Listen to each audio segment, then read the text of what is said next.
Well, I am not preaching this morning. Jonathan Good is going to be our preacher today, and I just wanted to say a few words of introduction. Some of you, many of you have met Jonathan and his wife Carleen. They've been coming to Good Sam for about 7 or 8 months, and before that they were members of St. Paul's Episcopal Church in Salem. They live in Monmouth, so they can kind of go either way, but for lots of different reasons they've decided to make Good Sam their home. And Jonathan is an ordained minister in, I guess the equivalent in this country would be the congregational tradition.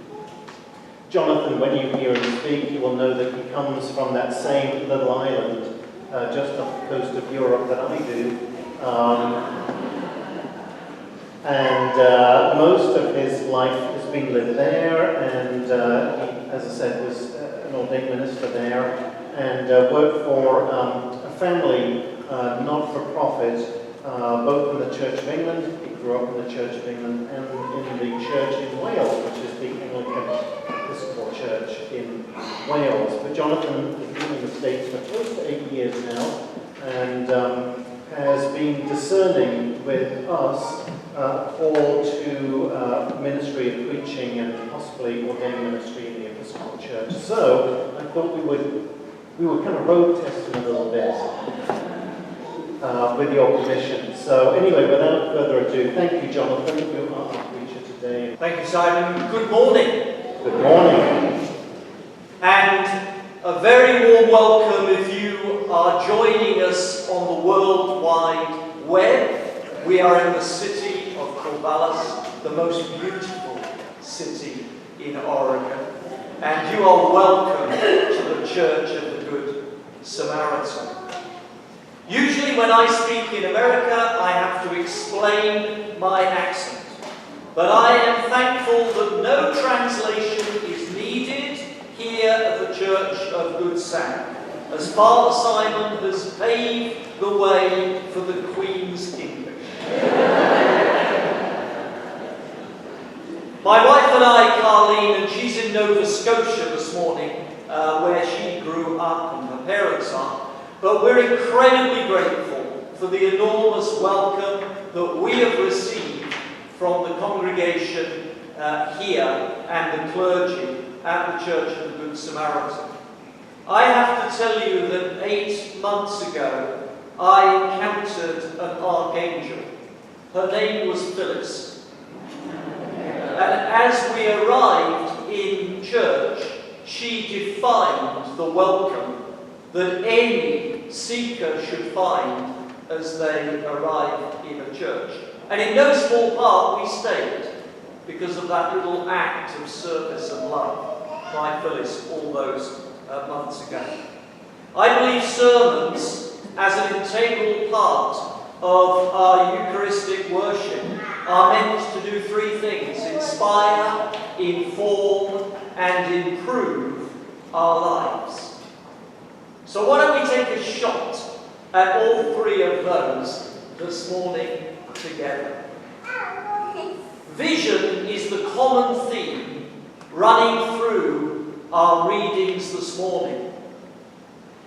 If I said to you the capital, Washington, and the words, "I have a dream," you would immediately know what I was talking about.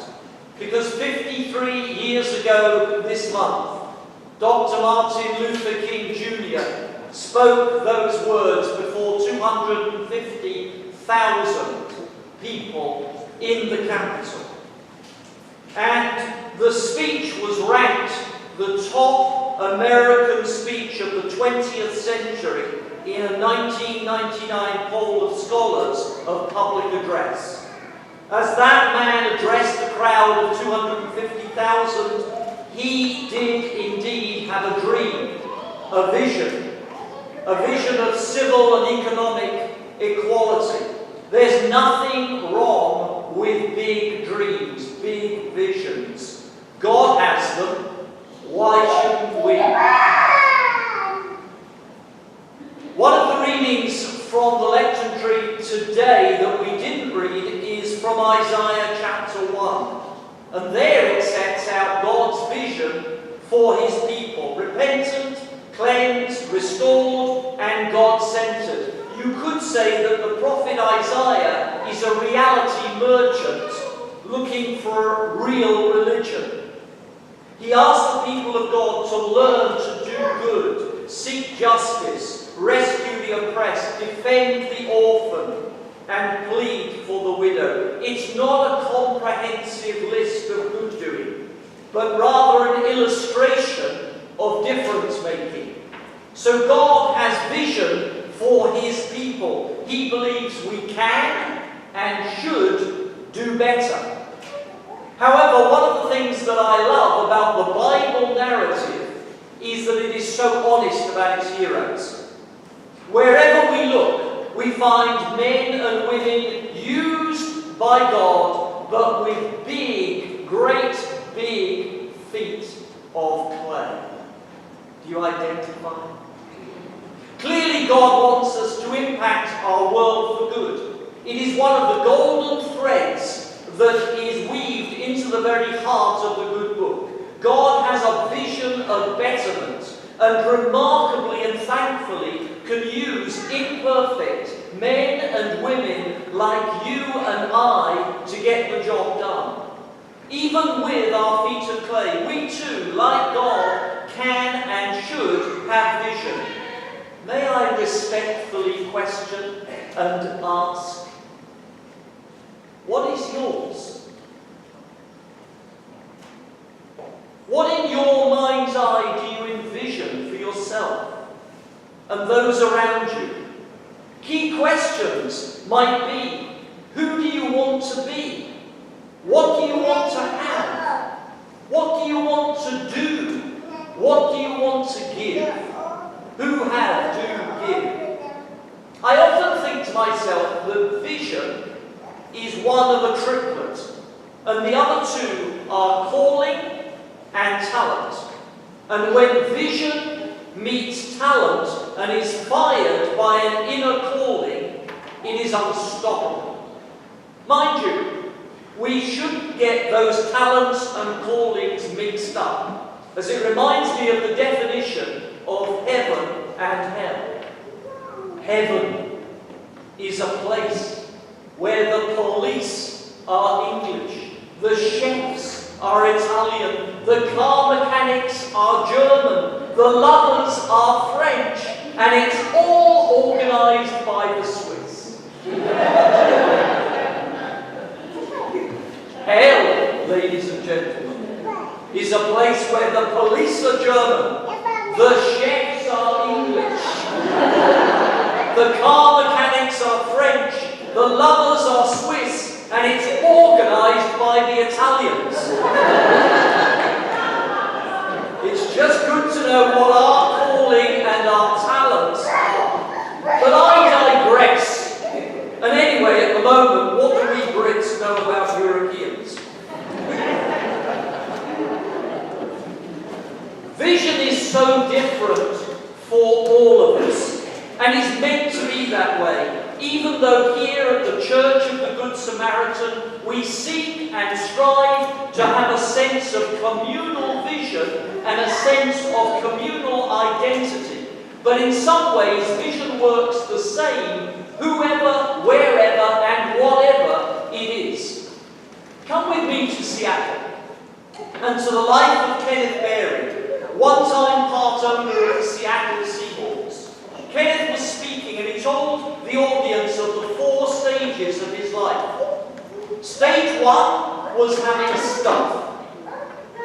A nice car, a nice house, a plane. When that didn't bring him happiness, he entered the second stage of bigger stuff. Bigger cars, bigger houses, bigger planes. The third phase he spoke of was different stuff, including buying the Seahawks. He said how cool it would be to be in the owner's box, to be able to walk down and go into the dressing room with the players, but still happiness eluded him. One day a friend asked if he would fly with him in his private jet to Bosnia, to deliver 40 wheelchairs to children who had lost limbs from landmines. When he got there and gave out those wheelchairs, one little boy grabbed his leg and wouldn't let go. The little boy was sobbing and said, "Please don't go, please don't go. Let me look at your face longer so I can memorize it, so that when I'm in heaven, I can have one more opportunity to thank you one more time." Kenneth Baring said in that moment, for the first time, he experienced pure, unbridled joy and discovered that the fourth phase of life was purpose.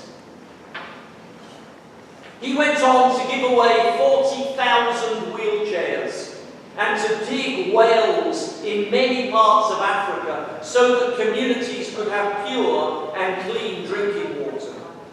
I remember the day like yesterday when I stood in the grounds of a compound outside of Durban in the Valley of 1,000 Hills. And there a South African businessman had gathered a few American businessmen, and they had decided together to build some orphanages for orphans of the HIV epidemic. And we were there to celebrate and pray and open that orphanage for 8 children.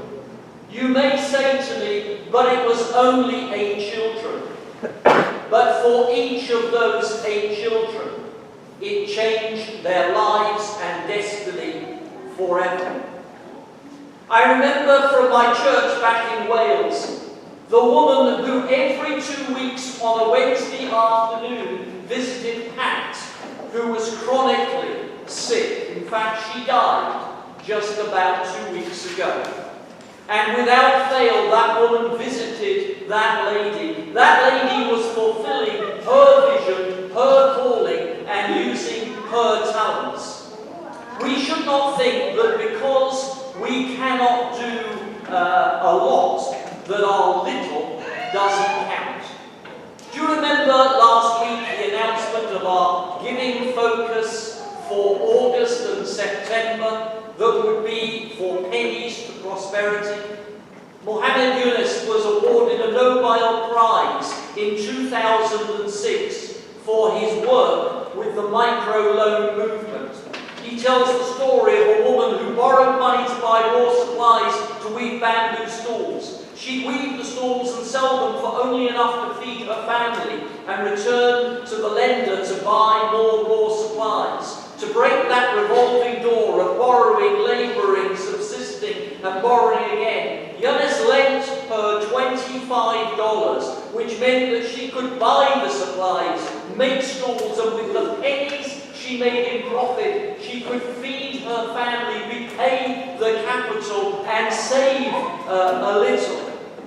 The microloan movement has been one of the most transforming movements on the poor ever created, and I am proud of this diocese for supporting that kind of economy for the poor.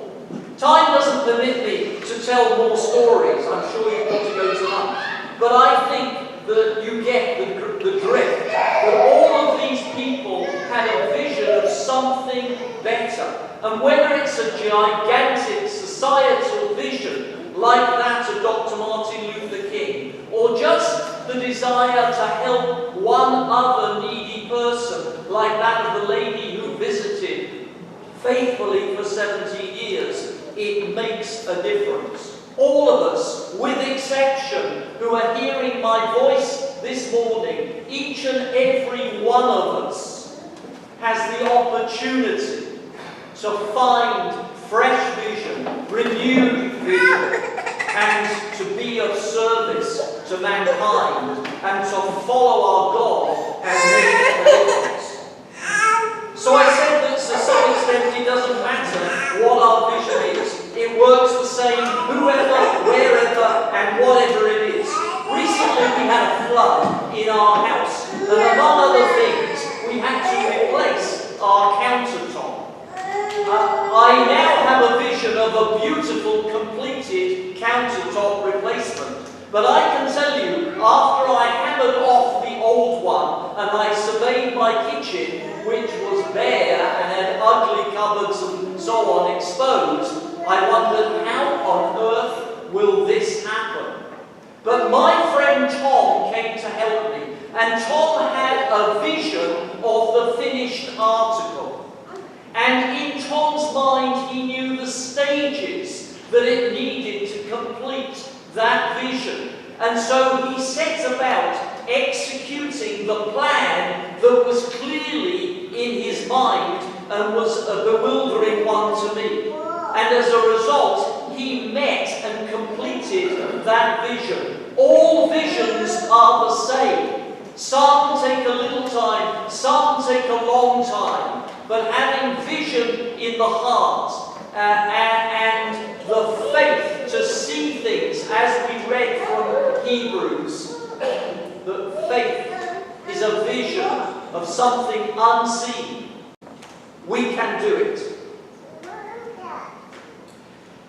May I challenge us all this month of August to make this a month of significant little things.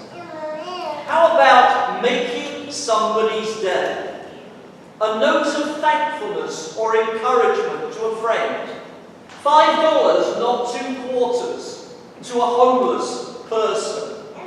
Be in the coffee queue in Dutch Brothers and pay for coffee for the driver behind. They'll be bewildered, but you'll have the satisfaction of knowing that you've done something fun. How about a reconciliation with a family member we haven't spoken to for some time? A good deed or two, making a spouse or a special friend feel valued and appreciated. Rise to the challenge of pennies for prosperity. Why do I suggest these simple life events? Because they are things all of us can do at the Church of Good Sam this month in this holiday season. Lastly, in the words of your pastor and priest, Father Simon, dear ones, the Lord Jesus says to you, from our Gospel reading this morning, do not be afraid, little flock, for it is your Father's good pleasure to give you the kingdom. The vision of God is expansive, but He comes to us with tenderness because He understands our journey, our doubts. Yes, you're allowed doubts in church. It's just fine.